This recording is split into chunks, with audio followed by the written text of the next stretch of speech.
আপনারা সবাই অবগত আছেন বাংলাদেশের টেলিভিশন চ্যানেলে অন্যতম একটি জনপ্রিয় এবং আলোচিত টিভি সিরিয়াল, সেটা হচ্ছে ব্যাচেলর পয়েন্ট।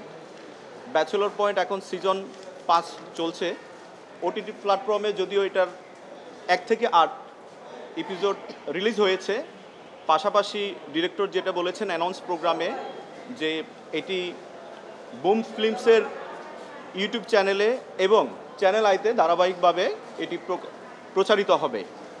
কিন্তু আমার যেটি নজরে এসেছে নাগরিক হিসেবে, যেটা আমাকে খুবই হতাশ করেছে এবং আহত করেছে, সেটি হচ্ছে বুম ফিল্মসের ফেসবুক পেজে এই নাটকের কিছু খণ্ডিত অংশ ট্রেলার আকারে এসেছে এবং সেখানে আমি দেখেছি অসংখ্য আপত্তিজনক অশালীন ডায়লগ সেখানে এই নাটকে আছে, যেটি আমাদের বাংলাদেশের যে দুটি আইন, বাংলাদেশ জাতীয় অনলাইন গণমাধ্যম নীতিমালা এবং জাতীয় সম্প্রচার নীতিমালার বহির্ভূত, যেটি আমাদের তরুণদের যে নীতি নৈতিকতা বা তাদের স্বাভাবিক আচার আচরণ, যেটি আমরা বহু বছর ধরে আমাদের যে সংস্কৃতি, পারিবারিক শিক্ষা, সামাজিক মূল্যবোধ, সেটিকে ব্যাপকভাবে বাধাগ্রস্ত করছে বলে আমি মনে করছি। এজন্য আমি একজন সুপ্রিম কোর্টের আইনজীবী হিসেবে আমি মনে করছি এগুলো আসলে বন্ধ হওয়া উচিত। এবং যেহেতু বাংলাদেশের নাটক শিল্প খুবই প্রসিদ্ধ, পরিবারের সবাই মিলে দেখার মতো বিনোদনের একটি মাধ্যম বলা যায়। পরিবারের সবাইকে নিয়ে আমরা দেখি।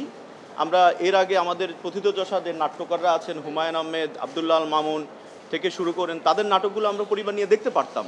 কিন্তু আমাদের এই নাটকগুলো আমরা দেখতে পারি না, কারণ অশালীন ডায়লগ নিয়ে আঞ্চলিক যে ভাষাগুলো, সেটি কিন্তু আমাদের ভাষার অলংকার, কিন্তু আঞ্চলিকতার মধ্যেও কিছু গালি আছে, সেগুলোকে তুলে আনার তো কোনো মানে হয় না। সেগুলো অভিনেতারা, আমি বিশেষ করে যেটি বলবো যে মার্জুক রাসেলের মুখ দিয়ে নোয়াখালীর কিছু শব্দ উচ্চারিত হয় যেগুলো খুবই আপত্তিকর এবং এগুলো গালি, এতে কোনো বিফও ইউজ করা হয় না, সরাসরি এগুলো প্রচারিত হচ্ছে, যেটি আমি মনে করি এটা শিশুদের, কোমলমতি শিশুদের, যেহেতু এখন ইউটিউব ফেসবুকে সবাই ঢুকে, সবাই সেখানে প্রবেশ করে এবং কন্টেন্টগুলো দেখে। আরেকটি কথা, বিশেষ করে 14ই জুন 2025 কাজল আরিফিন অমি একটি সাক্ষাৎকার দিয়েছিলেন, বাংলাদেশের একটি জনপ্রিয় জাতীয় দৈনিকে একটি সাক্ষাৎকার দিয়েছেন। সেখানে তিনি বলেছেন, ব্যাচেলর পয়েন্ট আমি আগে বানাতাম বিশ্ববিদ্যালয়ের ছাত্রছাত্রীদের জন্য, কিন্তু বর্তমানে ব্যাচেলর পয়েন্ট আমি বানাই সবার জন্য, বাচ্চা থেকে মুরব্বী সবাই ব্যাচেলর পয়েন্ট দেখেন। আমি কোট আনকোট আমি ওনার সাক্ষাৎকারে এই কথাটা বলছি। তো উনি যদি এই কথাটা বলে থাকেন, তাহলে আপনারা দেখবেন ব্যাচেলর পয়েন্টের যে ডায়লগগুলো, সংলাপগুলো, এগুলো কি বাচ্চাদের জন্য উপযোগী? ব্যাচেলর তো আমরাও ছিলাম, আমরাও মেসেজ ছিলাম, আমরা কি এই শব্দগুলো ইউজ করতাম? নারীদের প্রতি অবজ্ঞাসুলভ শব্দ ইউজ করা হয় এবং ব্যাচেলরদের মধ্যে বিশেষ করে এমন শব্দ উচ্চারিত হয় মাদকের ব্যাপারে, যেটি বাচ্চাদেরকে মাদকের প্রতি আগ্রহ বাড়াবে। সুতরাং আমি আমার দায়িত্ববোধ থেকে, এবং যেহেতু এই সংলাপগুলো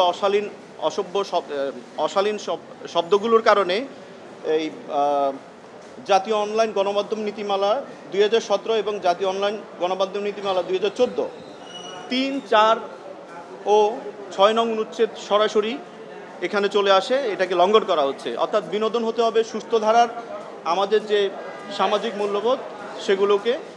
আমি এই আইনি নোটিশের মাধ্যমে আমি ওনাদেরকে যেটা বলতে চাচ্ছি, সেটি হচ্ছে কাজল আরিফিন অমি এবং আমি আরও অভিনেতা